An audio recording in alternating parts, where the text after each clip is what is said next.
السلام علیکم ناظرین، میں ہوں آپ کا میزبان سردار مسعود رفیق اور آپ دیکھ رہے ہیں غوثیہ ٹی وی یو کے۔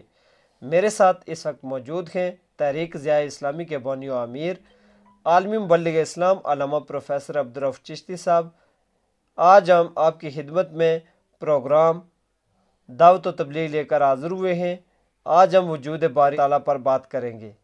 جی پروفیسر صاحب، السلام علیکم۔ وعلیکم السلام ورحمۃ اللہ وبرکاتہ۔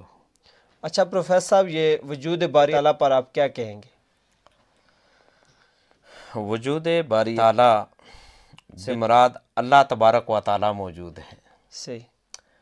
آج ساری دنیا اس وقت ایک عذاب میں مبتلا ہے، بلا شبہ، اور وہ ہے کرونا وائرس کا ایک چھوٹی سی بیماری کا وجود۔ صحیح۔ جب اس دنیا میں ناانصافی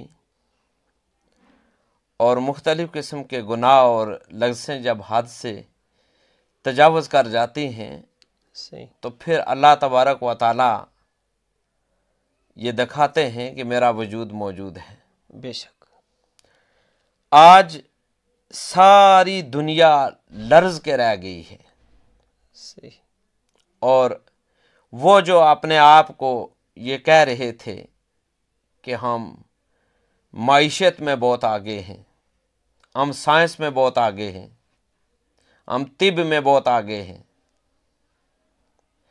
ہم چائنا ہیں، ہم یو کے ہیں، ہم امریکہ ہیں،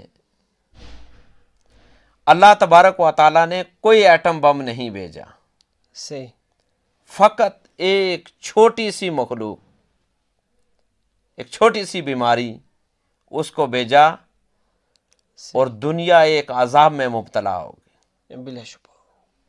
اس اللہ تبارک و تعالیٰ کی پکڑ بہت سخت ہے، بلا شبہ۔ اور جب وہ پکڑنے پہ آتا ہے تو پھر کسی کی نہیں چلتی۔ بلا شبہ۔ دیکھیے اس وقت دنیا ایک دوسرے سے ہاتھ ملانے سے بھی قاصر ہے۔ بلا شبہ۔ لوگ گھروں میں قید ہو کر رہ گئے ہیں۔ اس سے پتہ چلتا ہے کہ پیچھے یہ جو ہمارے سامنے سپر پاورز تھے، یا ہم جو سپر پاور بنے ہوئے تھے، ہم کوئی سپر پاور نہیں ہیں۔ بے شک۔ انسان ایک بے بس ہے، اور قدرت کے سامنے اور اس خدا کے سامنے جس کا وجود ہے، صحیح، اس کے سامنے بے بس ہے۔ بلا شبہ۔ اللہ تبارک و تعالیٰ ان اللہ علی کل شیء قدیر، اللہ تبارک و تعالیٰ ہر چیز پر قادر ہے، اور وہ واجب الوجود ہے۔ آپ نے ذکر کیا ہے واجب الوجود، تو یہ واجب الوجود کیا ہے اور اس سے کیا مراد لیا جاتا ہے؟ آپ اس پر روشنی ڈالیں۔ واجب الوجود سے مراد اللہ تبارک و تعالیٰ کی ذات ہے، صحیح، اور اس سے مراد یہ ہے کہ اللہ تبارک و تعالیٰ موجود ہے۔ صحیح صحیح، بلا شبہ۔ اللہ تبارک و تعالیٰ موجود بھی ہے، اور وہ قدیم اور ازلی بھی ہے۔ بے شک بے شک۔ اچھا، یہ قدیم اور ازلی، اس کا کیا مطلب ہے؟ قدیم اور ازلی سے مراد ہے کہ اللہ تبارک و تعالیٰ ہمیشہ سے ہے، اور وہ ابدی بھی ہے۔ ابدی سے کیا مراد ہے؟ ابدی کا معنی ہے وہ ہمیشہ رہے گا، یعنی اللہ تبارک و تعالیٰ کی ذات وہ ہمیشہ سے ہے، وہ ہمیشہ رہے گا۔ باقی ہر چیز کو فنا ہے۔ بلا شبہ۔ دنیا میں جتنی بھی مخلوقات ہیں صحیح، وہ فانی اور عارضی ہیں، میں اور آپ گزر جائیں گے، بلا یہ کائنات ختم ہو جائے گی، بلا شبہ، یہ لوگ ختم ہو جائیں گے، بلا شبہ۔ لیکن اللہ تبارک و تعالیٰ کی ذات ہمیشہ سے ہے اور ہمیشہ رہے گی۔ سب سے زیادہ علم آنے والے وقت میں کیا ہونے والا ہے، اس سے پہلے کیا ہوا، یہ علم فقط اللہ تبارک و تعالیٰ کے پاس ہے، اور اللہ تعالیٰ کا علم جو ہے وہ ذاتی علم ہے۔ ذاتی علم کیا ہے، اس حوالے سے یہ روشن ڈالیں۔ دیکھیں، علم کی میں دو قسمیں کروں گا، ایک علم ذاتی اور ایک علم عطائی۔ علم ذاتی اور علم عطائی، یہ دونوں آپ نے الگ الگ بتائیں، اس سے کیا مراد ہے؟ علم ذاتی سے مراد یہ ہے کہ اللہ تبارک و تعالیٰ کا جو سارے کا سارا علم ہے وہ اس کا ذاتی ہے، صحیح صحیح. جبکہ مخلوقات کے پاس جو علم ہوتا ہے، جو انسانوں کے پاس علم ہے، جنوں کے پاس ہے، فرشتوں کے پاس ہے، یہ اللہ تبارک و تعالیٰ کا عطا کردہ ہے. بلا شبہ. اور میں یہ بھی آپ کو بتاؤں کہ علم ذاتی اللہ تعالیٰ کا خاصہ ہے. یہ خاصہ سے کیا مراد ہے؟ صرف اللہ تعالیٰ کی ذات ہی ایسی ہے جس کا علم ذاتی ہے. یہ خصوصیت، یہ خاص بات صرف اللہ تعالیٰ کے ساتھ ہے. باقی مخلوقات میں سے کسی انسان کا علم ذاتی نہیں ہے، یا کسی بھی، نہ فرشتے کا، نہ جن کا، نہ کسی اور مخلوق کا علم ذاتی نہیں. ذاتی صرف اللہ تعالیٰ کی ذات کا علم ہے. بلا شبہ. اور وہ اللہ تبارک و تعالیٰ کی بے شمار صفات ہیں. صرف علم نہیں بلکہ وہ حیات ہے، یعنی وہ زندہ ہے، اسے کوئی موت نہیں. وہ قدرت رکھنے والا ہے. بے شک. اس کے بعد یہ تو ایک بیماری ہے نا. صحیح. اس کے بعد انسانوں کو پکڑنے کے لیے، مجرموں کو پکڑنے کے لیے، صحیح، گستاخوں کو ٹھکانے لگانے کے لیے، صحیح، نافرمانوں کو کافر کردار تک پہنچانے کے لیے صحیح، اس کے پاس لا تعداد ذرائع ہیں، اور اس کی پکڑ بہت سخت ہے. بلا شبہ. وہی انسان کو مہلت دیتا رہتا ہے، دیتا رہتا ہے، اور پھر بالآخر اس کی پکڑ آ جاتی ہے. بلا شبہ. اسی لیے کہتے ہیں کہ اللہ تعالیٰ کی لاٹھی بے آواز ہے. صحیح بات. یہ اس کی قدرت کی نشانیاں ہیں.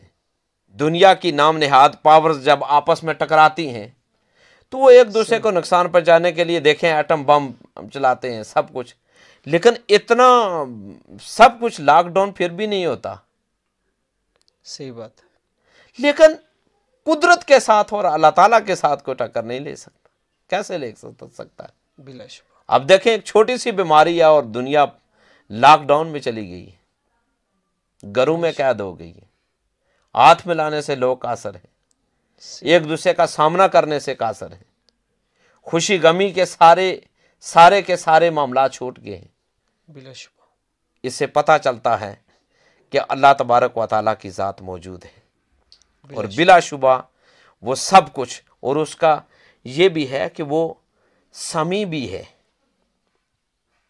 بلا شبہ. وہ سنتا بھی ہے، وہ بصیر بھی ہے، اور وہ یہ سب کچھ دیکھ رہا ہے. بلا شبہ. جب ہم انسان ہو کر ایک دوسرے پر ظلم کرتے ہیں صحیح بات. تو ہم سمجھتے ہیں کہ شاید ہمیں کوئی نہیں دیکھ رہا. صحیح. ہم یہ سمجھتے ہیں کہ شاید جو ہمارے یہ جتنے بھی معاملات ہیں کوئی سننے اور دیکھنے والا نہیں ہے. صحیح. لیکن نہیں، اللہ تبارک و تعالیٰ سمیع بھی ہے، بے شک. بصیر بھی ہے، بے شک. لیکن وہ کریم بھی ہے، غفور بھی ہے، رحیم بھی ہے. بے شک.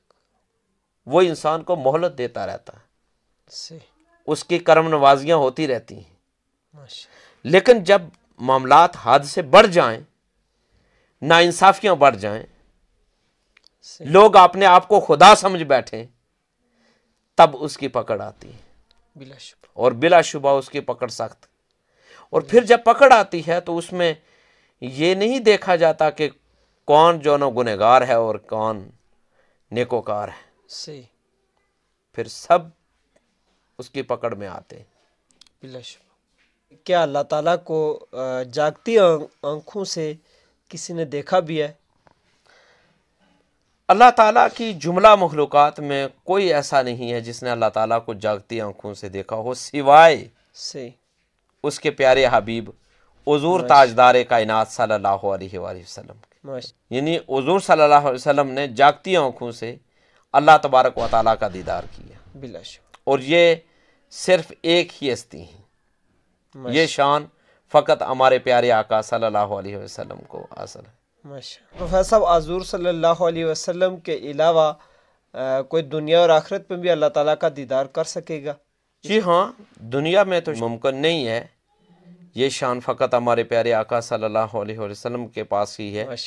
لیکن آخرت میں اللہ کے بندے اللہ کا ضرور دیدار کریں گے. صحیح صحیح. تو یہ آخرت میں کون لوگ ہوں گے جو اللہ تعالیٰ کا دیدار کریں گے؟ جی اللہ تعالیٰ کا آخرت میں دیدار ہر جنتی اللہ تعالیٰ کا دیدار کرے گا، اور بالخصوص جو دنیا میں سنی مسلمان ہیں اور اللہ تعالیٰ کے بتائے ہوئے راستے پر چل رہے ہیں، اللہ تعالیٰ کے سامنے توبہ استغفار کرتے ہیں، وہ اللہ تعالیٰ کا دیدار کریں گے۔ موجودہ حالات میں ہمیں کیا کرنے کی ضرورت ہے، اس پر آخر پر آپ روشنی ڈالیں۔ جی بالکل، اس وقت ساری دعائیں مختلف ٹی وی چینلز پر، مختلف سوشل میڈیا پر بے شمار دعاؤں کا ذکر ہو رہا ہے۔ بہت سے تمام جتنے بھی علماء کرام، مشائخ اعظام اور جتنے بھی لوگ ہیں وہ مختلف دعاؤں کا تذکرہ کر رہے ہیں۔ میرے نزدیک ایک ہی دعا کافی ہے، اور وہ دعا یہ ہے کہ سچے دل سے اس اللہ تبارک و تعالیٰ کے حضور اپنے آپ کو پیش کر دیا جائے، اور پھر اللہ تعالیٰ کے سامنے گریہ و بکا کر کے، گڑ گڑا کر اللہ تعالیٰ سے اپنے گناہوں کی معافی مانگی جائے، اور پھر دعا مانگتے ہوئے یہ کلمات کہے جائیں کہ اللہ تبارک تعالیٰ سے مجھے ہی نہیں، تو غفور الرحیم ہے، تو کریم ہے، اے اللہ تبارک و تعالیٰ تو سارے جتنے بھی انسان ہیں ان سب کو تو معاف کر دے، اور اس کو اس کی کریمی کا واسطہ دیا جائے، اس کو حضور تاجدار کائنات صلی اللہ علیہ وآلہ وسلم جو اس کے حبیب ہیں اس کا واسطہ دیا جائے، اور اپنے گناہوں، لغزشوں، کوتاہیوں کی سچے دل سے اس کے حضور معافی مانگی جائے۔ میرے خیال میں استغفار ہی موجودہ وقت میں اس وقت سب سے بڑی دعا ہے کہ اللہ تعالیٰ سے معافی مانگی جائے اپنے گناہوں کی، اور سارے مسلمانوں کی طرف سے، سارے انسانوں کی طرف سے اللہ تعالیٰ کے حضور پیش ہو کر تو اللہ تعالیٰ سے لغزشوں، کوتاہیوں کی معافی مانگی جائے اور استغفار کی کثرت کی جائے۔ جی ناظرین، پروگرام دعوت و تبلیغ کے ساتھ اپنے میزبان سردار مسعود رفیق کو اجازت دیجیے۔ دیکھتے رہیے غوثیہ ٹی وی۔ اللہ حافظ۔